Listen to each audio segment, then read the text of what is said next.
Hello, everyone, and welcome to the Parkinson's Foundation's Wellness Wednesday webinar. Thank you for joining us. We will begin shortly.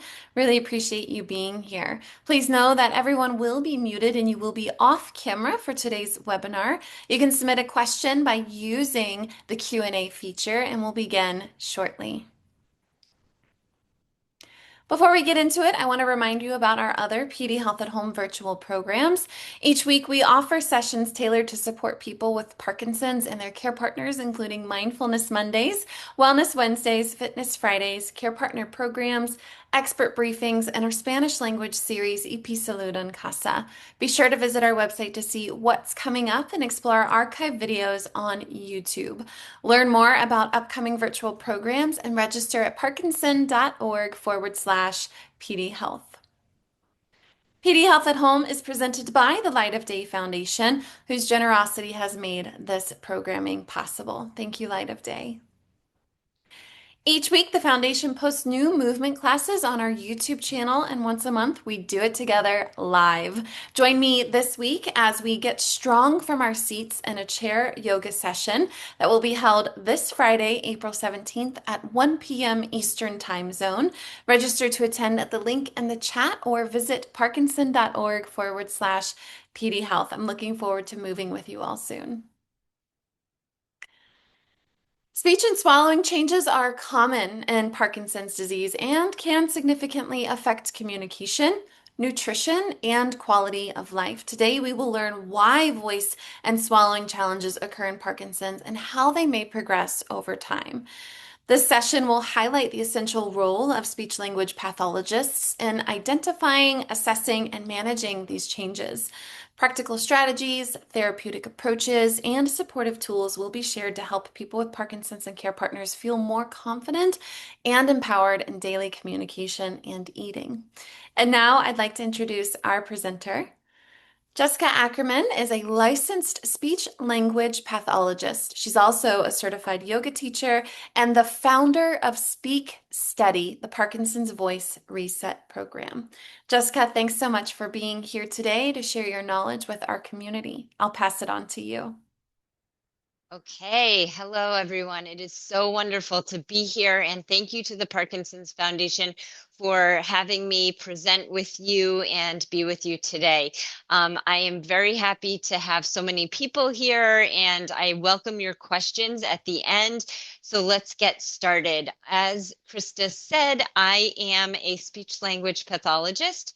I have been working for 24 years in specialty with people with Parkinson's disease and other neurodegenerative conditions. I am considered an expert in speech, voice, swallowing, and functional communication. And my focus is real world carryover. So having speech in the therapy session is one thing. Having good speech when you're interacting with your waitress or wait staff in a restaurant, or your partner or your grandchildren, that's another thing. So we want to make sure your speech, voice, and swallowing is strong all the time, not just when you are in therapy sessions. So I do focus on integrating motor planning, so moving with brain function and speech output. And we'll get into that a lot in a little bit. I'm also a certified yoga teacher. I teach yoga and meditation, and I believe there is a very strong link between mind and body for health and wellness overall. As Krista said, I am the founder of Speak Steady, which is a clinically validated tool, and it works to combine movement with speech for very effective outcomes. And we'll talk a little bit more about Speak Steady. What we're going to do today is we're going to talk about some common changes in Parkinson's. We are going to talk about why these changes happen when you have Parkinson's and how they can evolve over time. Going to focus on how speech language pathologists can help and some different programs and how they can also help you. And then we're going to get into some practical strategies. So I am going to have you work today. We're going to do some fun things that are going to engage you and get your speech louder and more powerful today, right now. All right. So let's go and let's dive in. I'm just disclosing that I am the founder of Speak Study. I am going to be discussing it and demonstrating it today. And all of this information and techniques that I'm showing you are from my personal experience. And please consult a physician if you need to, if you feel that that's necessary. So let's dive in. And when I say dive, I'm talking Michael Phelps style. So if anyone follows the Olympic swimming, I am a big competitive swimmer and I love Michael Phelps. And so I ask you to put on your cap and goggles and dive into the pool with me. So the first thing I want to talk about is voice and speech changes. So raise your hand at home. I won't see you, but raise it high if you have considered any of these problems as part of your Parkinson's diagnosis. Soft voice like a whisper. Effort to get your words out. Does anyone feel that it's effortful? Raise your hand real high. Again, we can't see you, but I want you to feel all of this and that everyone in this community is experiencing some of these things with you. What about monotone or no facial expression? Mumbled or garbled speech. If you feel this, raise your hand at home. What about running out of air when you talk? Feeling a little breathless, windless? What about people asking you to speak up? Do people constantly say, repeat that, speak louder?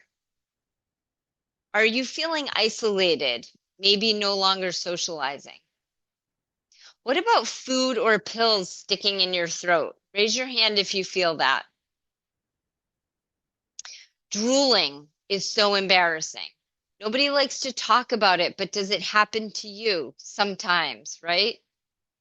Avoiding food or meals. This happens very often. And what about coughing and clearing your throat, especially when drinking? Well, I'm here to tell you you're not alone. 90% of people with Parkinson's develop voice, speech, and swallowing changes. Our voice goes from strong. Maybe you were an executive at your work. Maybe you were an athlete. Maybe you were always talking and chatty, and now your voice is soft. It is very impactful to quality of life. So all of these areas, communication, participation in social activities, feeling your independence, connection with others, these get lost when your communication is impaired. So, as we all know, communication and eating are life, right? We revolve around family and friends. Mealtime is socialization. And so, taking this piece of communication and having it be impacted is very, very harmful to all our relationships. It's harmful to our community participation and our independence. And so, here's the first question. Is this a myth or a fact? Speech changes are just part of Parkinson's and nothing really can help. And so shout it out at home if you think that's a myth or a fact. I'm here to tell you this is a myth.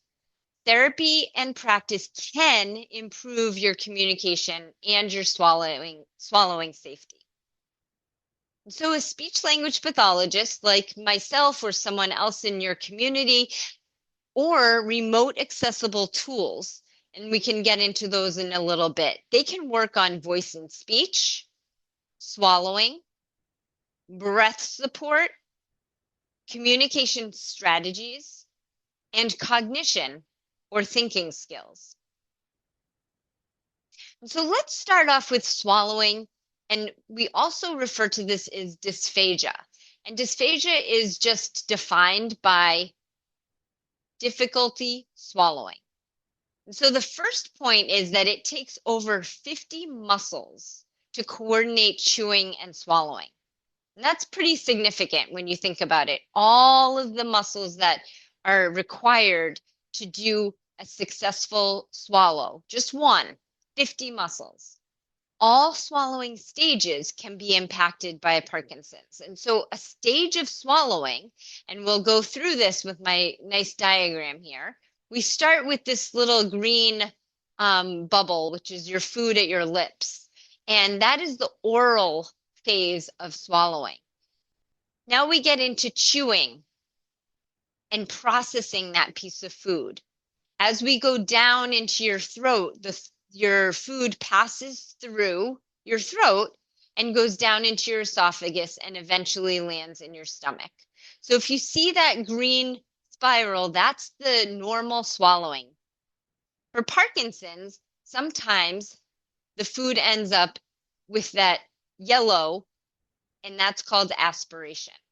And so when that goes down, that's when people say it goes down the wrong way, that's what they're referring to. It's when the food or liquid or saliva goes past your vocal cords into where your lungs are. That may cause you to cough, choke, or nothing at all. Sometimes, because sensation is reduced in people with Parkinson's, they don't cough or choke when they have aspiration. This is quite dangerous because that can lead to people not even knowing that they're having these aspiration events. Aspiration can lead to pneumonia and other lung diseases. So we also are very, very cautious about aspiration because we know that it causes malnutrition, dehydration, and again, pneumonia. So what are the signs of dysphagia or trouble swallowing? Taking longer to chew and swallow, holding food in your mouth, coughing or choking while eating and drinking, feeling like food is stuck in your throat, like it just won't go down, drooling or difficulty managing your saliva, a gurgly voice, kind of like you're underwater, unexplained weight loss. So any of these signs that you might see or that you might see in your partner with Parkinson's, important that even mild symptoms are discussed with your neurologist, your primary care, or your speech language pathologist. So for a swallowing evaluation in therapy, what does that look like? The swallowing assessment is often done in the office. Once the speech language pathologist assesses your swallowing, they may send you for a modified barium swallow study. That's the x-ray that you see on the side of your screen.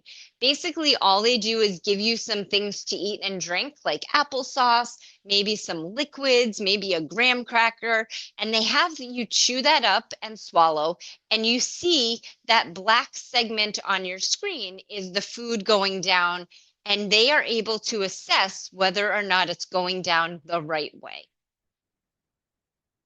From this x-ray, the speech language pathologist is able to consider and recommend different exercises to improve your swallowing function. They may give you swallowing strategies, and these are all very specific to what type of problem you are dealing with. So it's not a one size fits all. Some people may have to tuck their chin down when they drink liquids. Sometimes we recommend don't use straws. Sometimes we recommend yes, use straws. So there are lots of different strategies that we may recommend. And again, it's very personal and individual. So you want to not just do these strategies on your own. You want to have a speech language pathologist recommend that. Diet modifications are another way that we can help with dysphagia. Some patients or people with Parkinson's are asked to take on a puree diet where everything is ground down to like an applesauce or a mashed potato consistency. Sometimes we have a ground up diet where they, small pieces and chunks of chicken are okay. Other times we allow for you to have a very diverse diet, which includes all different textures of food and liquid. So again, it just depends on what your swallowing study shows. There's also adaptive equipment for self-feeding, and these are sometimes helpful. We might recommend a weighted spoon so that you're not tremulous when you're feeding yourself. We may recommend a plate guard, which is just simply a ridge that goes around your plate so that you can help to get the food onto the fork or spoon and then bring it to your mouth. And so all of these areas of recommendations are, again, very individual, person to person, and prescribed by a treating therapist. Drooling concerns. I know a lot of people have concerns with drooling, and this is basically because there is poor control of saliva, which is called salivia. And this is very common. And it is caused by decreased swallow frequency because people with Parkinson's, again, their sensation is quite muted or decreased. So they don't get the sensation to swallow as often. And the reduced sensation to trigger that swallow has the drool or liquid kind of coming out their mouth. Also, the reduced muscle control in the oral cavity impacts drooling as well. So with reduced muscle, you're not holding or retaining the saliva in your mouth. It is just running out the side. There are solutions and strategies. Again, these are very individual. You need a full assessment to recommend these. I am not recommending any of these medications, and we do say to use them all with caution because there are significant side effects to these medications. So sometimes people may get prescribed scolopamine or ophthalmologic drops in their mouth, and also Botox injections into the salivary glands. I do warn with caution because the Botox injections also weaken your muscles. And so you need the strong muscles and toned muscles for swallowing. There's also myofunctional therapy, which is basically oral motor therapy and exercises. And I can go through some of those today with you. And those help to tone, strengthen, and they help with sensation for swallowing. Okay, we're going to move on a bit and we're going to talk about the systems that are impacted by Parkinson's. And so for speech and voice, there are many systems. It's not just your voice box. It's not just your voice. First is breath support. So taking a deep breath in allows for you to power your voice. The vocal folds, and that's what on your screen we have, those are your vocal cords and they vibrate. In Parkinson's, there is something called bowed vocal folds, and that is when your vocal cords don't come all the way together to contact. So if you can picture your vocal cords coming together and vibrating, in Parkinson's, they're not quite touching. So your voice is not getting the vibration that most people have. The other piece of it is articulation. So moving your mouth, big mouth movements. With Parkinson's, your movements get smaller. That's why people go to the program called Big, right? Big and loud. Movements get smaller. It's not your fault. It's not on purpose. That's what Parkinson's does. So you really need a conscious effort to make your movements bigger. And so what are some speech and voice treatment approaches? We've all heard of many different approaches, or maybe you haven't. Maybe you've never heard of speech and swallowing and voice therapy. One is LSVT Loud, which is a great, wonderful program. LSVT focuses on your voice, and it focuses on very simple daily exercises that you do a few times a day. It's very effective for many people. And so LSVT Loud is one program. A second program that we've talked about in the past probably is Speak Out. And Speak Out, again, is a program that brings different techniques and allows people to focus on their speech to get louder. The ultimate goal in these programs is loud voice. And so reiterating that over and over again, it's like the foundation is get loud, get loud. There are many other approaches out there. Individual therapy. People have definitely had other approaches to voice and speech. And one thing I find that is after 24 years of experience, that voice requires coordination between many systems. So all those systems that we just talked about are really important to focus on. And so after therapy, after going through the LSVT program, after going through the Speak Loud, do you still have trouble being heard? Many people do. There is a gap between being in the therapy session and going through the exercises, and then when you return home into your everyday communication. And having this gap there is something that we all look to fill. We want to make sure that when you're home, that you're applying the techniques and that you're getting loud. So how can we do that? I would say, again, through my experience, integrating those systems, the voice, the speech, the movement, the big breaths. This is integrated training. And so as we go through each one of these areas, we find that getting this all together is very important. I'm going to demonstrate now the Speak Steady technique. And again, this was developed over many years of being a Parkinson's specialist. And I'm going to introduce you to Bob. He was one person who was a very loyal person in Speak Steady.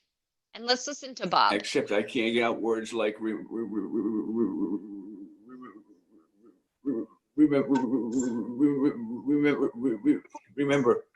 Okay. Yep.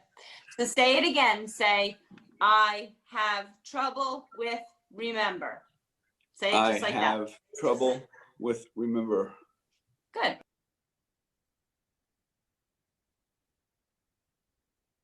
Now I can say remember. Oh, Good. good. Excellent. Well, Great. yeah. Woo. Okay, so that was Bob.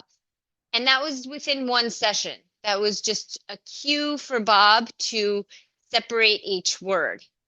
So we're going to go through, and this is where you are going to get ready to practice at home a bit. And the Speak Steady Foundation is breath powers voice. So very basic, inhale before speaking.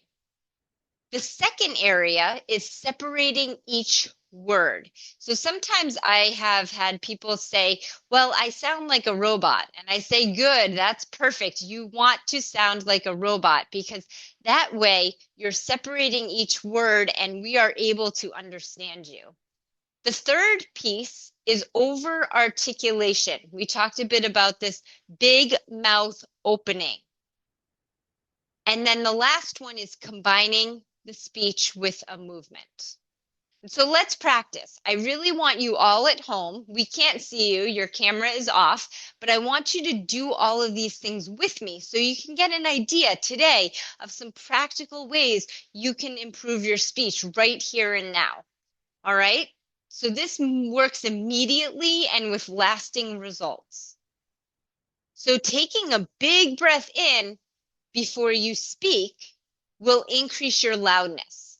This is going to be powerful tools, and I'm going to have you practice in a second. All right, so taking a big breath in and then speaking out is the way we want to do it. So big breath in and then speak out. This is going to make your sound level higher. All right, so here we go. We're going to practice. So all together, take a deep breath in through your nose, but your mouth is okay, and then say, ah, really loud. All right? Everyone do that at home? Okay. Next, you're going to take another deep breath in and say, apple. Very loud. Go ahead, do it at home. Did you sound louder? All right. So that's number one. Number two is separating each word, speaking one word at a time. So I want you to picture putting one word in each box. So again, at home, I want you to count one word at a time. Oops. Okay, count one word at a time. So out loud, you guys all at home, 1, 2, 3, 4, 5. Good. Sounded nice and steady, right? So that's why we call it speak steady. You are segmenting each word. Last one here to practice is putting a sentence together with one word at a time. So we're all going to say, ready? We ate pizza for lunch. Good. Try it one more time all together. I can't hear you, but you do it. Shout it out at home. We ate pizza for lunch. Good job. All right. Number 3. We're going to wrap this all together at the end. Opening your mouth wide. So super important to exaggerate. So you might think you're opening your mouth wide, but let's exaggerate even more. So all together at home, I want you to practice with big mouth open. Say open. Say apple. Big mouth opening. Say umbrella. Say gratitude. Last one, all together, big mouth opening. Spaghetti and meatballs. Good. Did you feel louder? Did you feel stronger? And did you take a breath before each word? All right. Last segment is practicing speech combined with movements. So all movement practice can be done either standing up, seated in a chair, a recliner, a wheelchair, any type of chair. You can do any of these movements. You can do any of this in a reclined, like laying back. So all the movements in the Speak Steady program are done modified. You can use one arm, you can use both arms. Any movement counts, okay? So it doesn't have to be like a full yoga movement. It's anything that you can do is helpful. So I'm just going to show you a little bit of what the videos in the program look Good. like. Inhale up. Apple. Nice and loud. Big mouths here. Inhale up. Apple. Inhale up. E. Good. Inhale up. E. So big breath in. We went to the movies last night. Okay, it's your turn. All together at home. I'm making you work today. So you're going to breathe in, reach up. Okay, everyone reach your arms up, breathe in. And then as you bring your arms down, you're going to say the word apple. Okay, so breathe in, reach up. Bring your arms down, apple. Good, breathe in, reach up. Bring your arms down, say apple. One more time, breathe in, reach up. Apple. Good, how did you sound at home? All right. Last one, we're going to say a sentence and you're going to move your arms with each word. Okay, so as we say the sentence, you're going to say, Jan bakes apple pie. All right, so as we go, you're going to first breathe in, reach up, and then you're going to say, Jan bakes apple pie. All right, everyone good? Good job. All right, so that's the foundation of the Speak Steady technique, is combining the words with a movement. And what that does is it forces you to separate each word. Okay? Next, I want to talk about practicing the cognitive exercises. So in terms of these movements, we can combine the movements also with exercises that help your cognition. And so attention, this is just a basic skill that is a lot of times impacted by Parkinson's. So people just having trouble paying close attention, problem solving, math skills, memory, processing. All of these things are impacted by Parkinson's. And as we go through the exercises, combining these exercises with movements and the cognition really helps to restructure your brain. Mental flexibility and word finding. So coming up with the words, sometimes that's tough. We have trouble like, oh, what was that word? I can't think of it. And so working on having exercises around these, incorporating it with memory, with processing, and with movement. How do we do that? We train your brain to use speech techniques in high stress or pressured situations. We do those same exercises, moving your arms up and down, doing punching, doing kicking, all of those exercises combined with the cognitive exercises really powers change. And so after all of that, after all of those exciting exercises that we just went through, the practice at home, this tells me that what happens? Your world can become brighter. Why? Because you have the potential to have a louder voice. You have the potential to have stronger speech. You have the potential to have supported swallowing and effortless interactions. And what does this result in? This results in communication that is life, that is very important for everyone to have interactions, to have socialization, to be able to express themselves, to voice their own opinions, to do things like ordering in off a menu or getting their cup of coffee from the coffee shop. And so all of these things, your voice is important and we want to hear you. So that's the end of where I am talking and explaining. And what I want now is for you to ask me some questions. So any questions, nothing is off limits, and we'll go for some questions.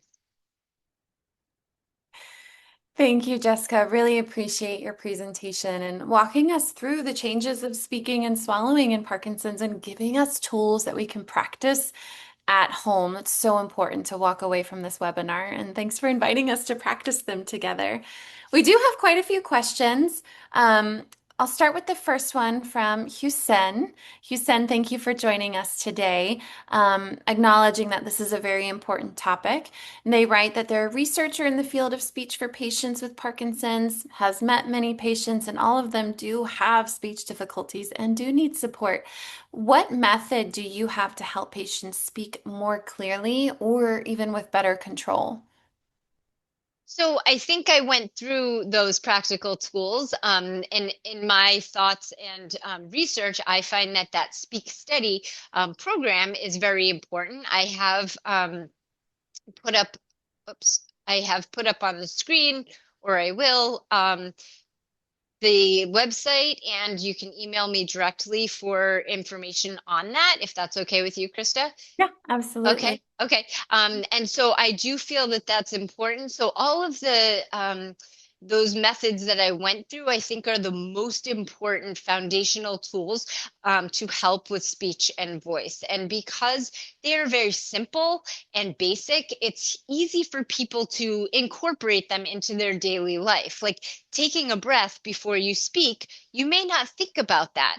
But if we reinforce it over and over that, yes, take a breath, and care partners can cue their partners, take a breath before you speak. You may not think about it, but it is something that is very, very effective.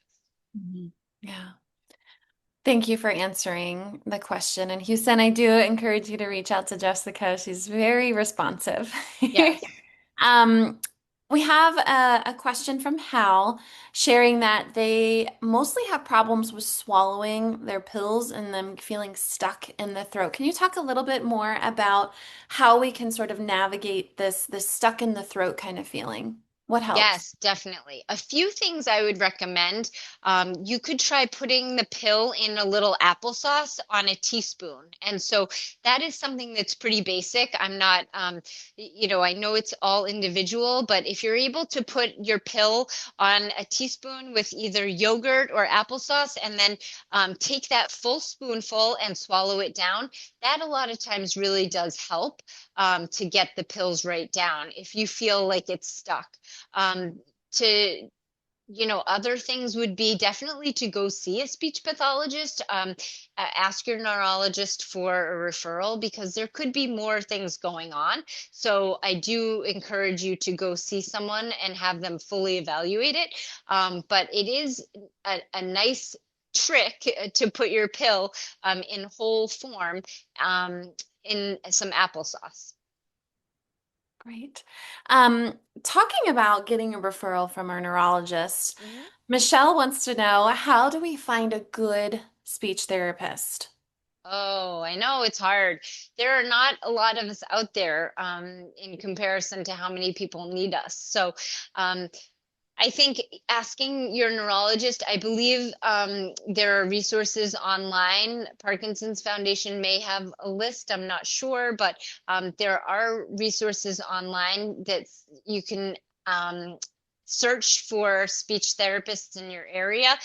There are also a lot of us that are fully online. So, I see people who are in different areas and they come to me for help. So I would encourage you to ask your neurologist. They may know.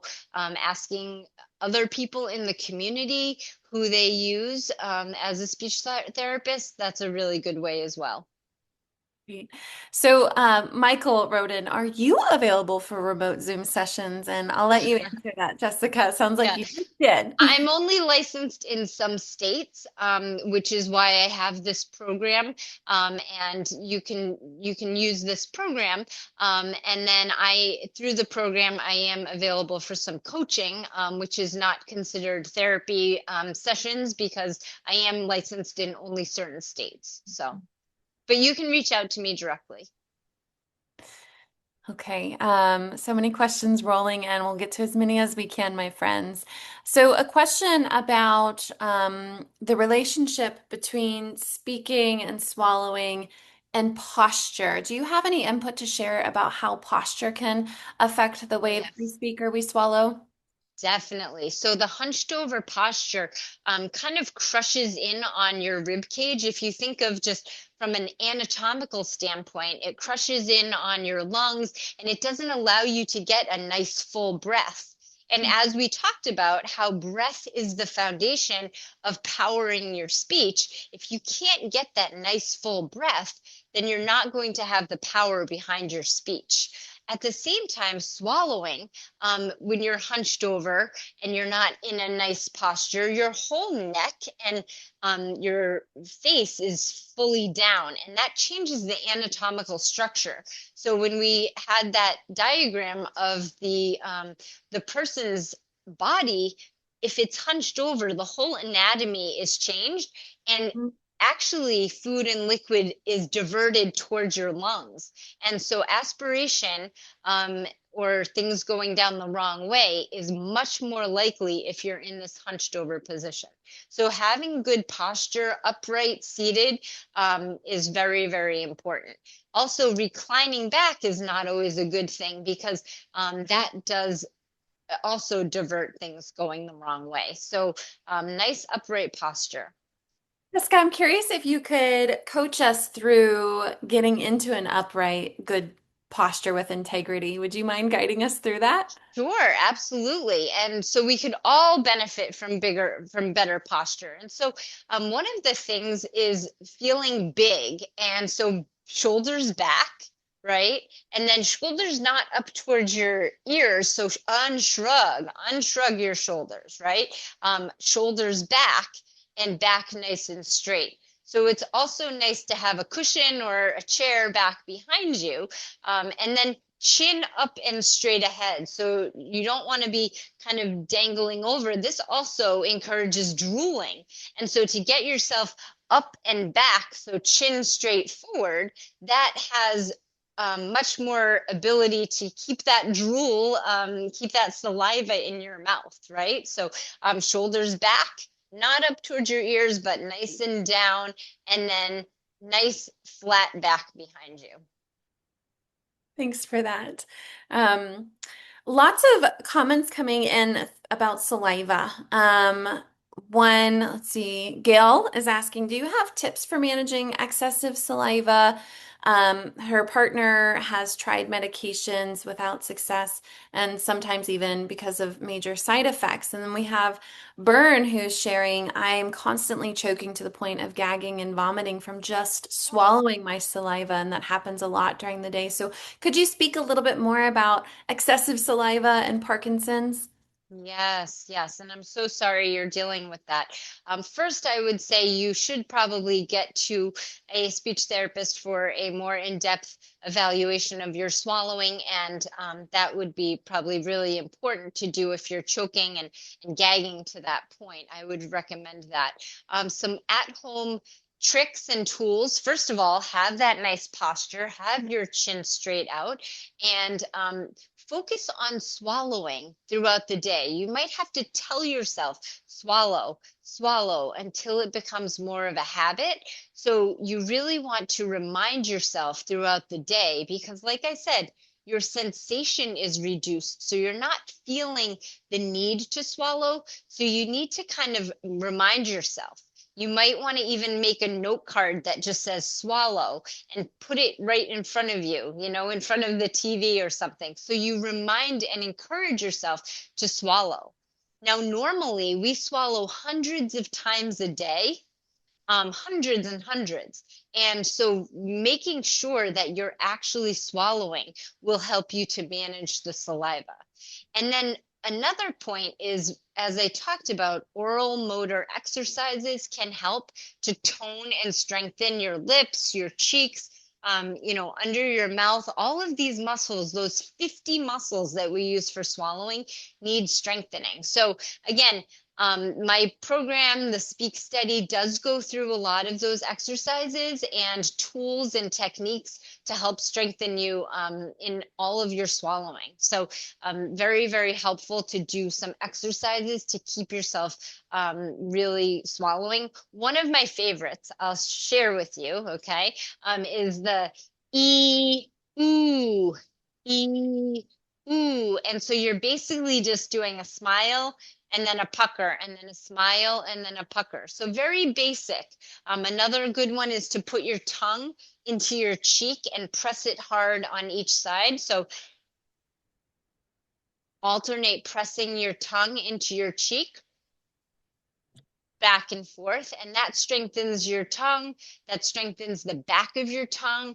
And these are all, again, really, really important for speech, swallowing, and to reduce the risk of aspiration. I mean, nobody wants pneumonia, right? Talking about the tongue, there was a question here specifically about their tongue. So Frank says, I have Parkinson's. My tongue gets stiff. Have you ever Mm. heard of this from others? And my mouth doesn't feel like it's moving properly. Could you speak to that, Jessica? Yes, Frank, that is something a lot of us deal with. Rigidity. Has anyone ever talked to their doctor and they've said, yeah, you have rigid movements, or like the rigidity in Parkinson's is common, but people don't think about that. That affects everything, not just your arms and legs are rigid, but every muscle. So your tongue is made up of many, many muscles. So your tongue being rigid is very common. So again, what I would recommend, and again, I go through a lot of this in the Speak Steady, it exercises for your tongue, the one I just did, back and forth in your mouth, moving your tongue along the top of your mouth. So your palate on the roof of your mouth, sliding it back and forth, sticking your tongue straight out and then pulling it back in.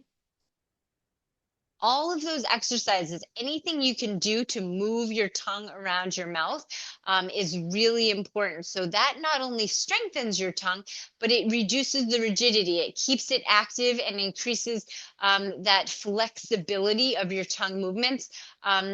Humming and singing, anything you can do to just like be silly in your mouth, move your tongue around, any types of stretching.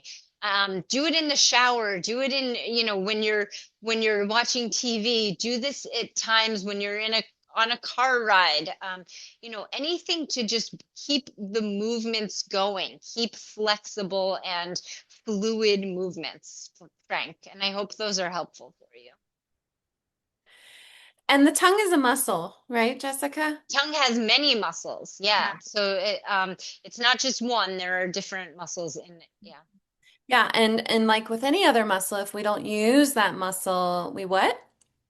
Lose it. Lose it. Yeah. So I recognize that exercise for the whole body is another system to consider, but exercise for the tongue is really specific. So I really appreciate us acknowledging that this is exercising for the mouth, you know? Yes, definitely. Let's talk about drooling. This is something that we don't often get to talk about. It's something that feels a little taboo, or we like try to hide in our Parkinson's experience. So let's just offer some opportunity for dialogue around drooling. And Carolyn says, "Why do I only drool at night? Why is it just at night? Do you have any insight as to why I may only drool at night?" Yeah, definitely, Carolyn. Thank you for the question. Well, one of the reasons, like I said, is that we swallow many, many times during the day, and it is a kind of a natural process. And as we sleep, we're not triggering that automatic swallow as often. But so everyone kind of tends to drool a little bit during the night because they're not triggering that automatic swallow as often. But in Parkinson's, your automatic swallowing is reduced so much that it causes it to just pool and comes out your mouth. So you're not swallowing your saliva during the night as often. And so there's not a lot we can do about that except toning your mouth and your face so that as you tone your face, the saliva stays in your mouth and you end up swallowing it. So the more toned your muscles are in your mouth and your lips, the more you kind of keep that closed mouth. The other thing to make sure you're doing is to try to breathe through your nose during the day as a habit. So close your mouth and breathe through your nose so that you're keeping your mouth shut and training yourself to breathe through your nose. Then at night, you will also breathe through your nose and your mouth will stay closed and cause the saliva to be swallowed instead of drooling out. So breathing through your nose is a really, really good exercise. So anytime you kind of catch yourself open mouth and drooling, and close your mouth, close it tight, force yourself, breathe through your nose. That's really good overall wellness tip. Mm. Well, I'm learning an awful lot. Thank you, Good. Jessica, and thank you all for these really thoughtful questions. I want to turn back towards the choking on saliva. So one of our community members is asking, would you recommend a particular sleeping position that would help with choking on saliva while sleeping?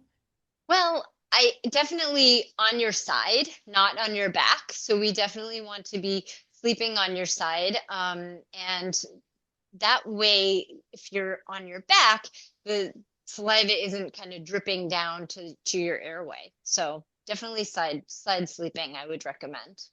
Grab your favorite pillow and snuggle it hard. Yes. Um, Flipping the dialogue now. So we have excessive saliva, drooling, choking on the saliva, making sure we're swallowing enough. There's another part of the spectrum when it comes to the mouth and saliva. And Carolyn wants to know, what can I do about my dry mouth? I have a Mm. dry mouth. What can I do for it? Yeah, so that's also very impactful on life. And I would say that happens a lot of times. Side effects from medications cause dry mouth. Sometimes people who do have excessive drooling, then they get a Botox injection, or they go on a medication that dries up the saliva, the drooling, but it creates really dry mouth. So first, it sounds very intuitive, but stay hydrated. So make sure you're drinking enough fluids during the day so that you're hydrated. And then also, if it's just your mouth, you can, as long as it's safe for your own swallowing, you can maybe use something called magic mouthwash. They have a few things that is something that's available, and that helps with the dry mouth. There are a few different mouthwashes. And you can email me and I'm happy to give you some recommendations. And also your neurologist will probably know of some mouthwashes that are available. Sometimes like taking a lollipop or a sugar-free candy and sucking on that helps a bit, like an ice pop, a popsicle, a little sweet treat for you. That can also help to encourage some more fluid in your mouth, because dry mouth is no fun, and it does create a very uncomfortable situation. So we've talked about all of the, not all of them, but many of the challenges with the mouth and speaking and swallowing and Parkinson's disease. When is the right time to start speech therapy? That's a good question. So I would say anytime you have a symptom of a swallowing problem, or you're feeling like people around you are complaining about or asking you to speak louder, or they can't understand you, that's a good time. And that's a lot of times, uh, you're feeling that things are isolating, or that you're not socializing as much. Those are very important flags that should go off, like, I should do something about this. I want to take care of my communication so that it doesn't get worse and worse. Preventative measures are also very important, and all the exercises that we do are really important to over articulate, to have breath support, to separate each word. Those are things you can do and work on even before your speech has any of these red flags, or flags that your speech is impacted. So anything that's preventative, I always say, you do your crossword puzzle in the morning to kind of train your brain, or you do your exercises at the gym to strengthen your muscles, and just stay proactive and stay active. So it's speech and voice and swallowing are very much the same. We need to train our speech so that when those symptoms may progress, you have a handle on them. So I would say any time is a good time to dive into working on speech and swallowing from a preventative measure. Yeah, I think it's easy to just acknowledge the fact that we're not always aware of some of the challenges that we're experiencing, that I'm not noticing that it's actually hard for me to swallow my pill right now, or recognizing that this is something new and I might need support with, or I could consult a professional, or I could strengthen the muscles of my mouth so that I can speak louder. So I really appreciate all of you who are here right now to receive this information from Jessica, and also from one another with your curiosities and your questions. So, thinking about starting speech language pathology, how often should one get speech therapy? Is there a cadence around continuing to build? It's like strength training, right? But for our mouth and our muscles of our face, how often should we get speech therapy? Yeah, typically it's 1 to 2 times a week, and that's just the traditional speech therapy. But like I've said, I am more of a proponent of programs and tools that you can use on your own time, and go through them at your own pace. So that's why, again, I established something that you can work on at home, a video and a printed material program that you can do right from the comfort of your home, and you can go at your own pace. every day, every few days.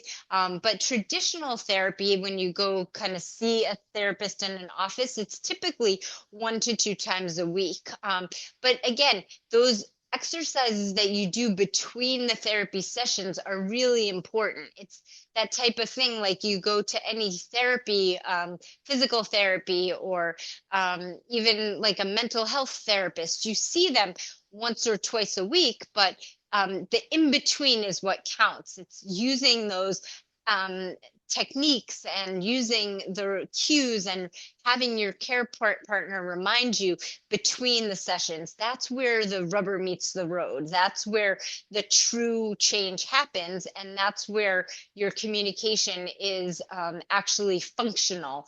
And we see many improvements that way.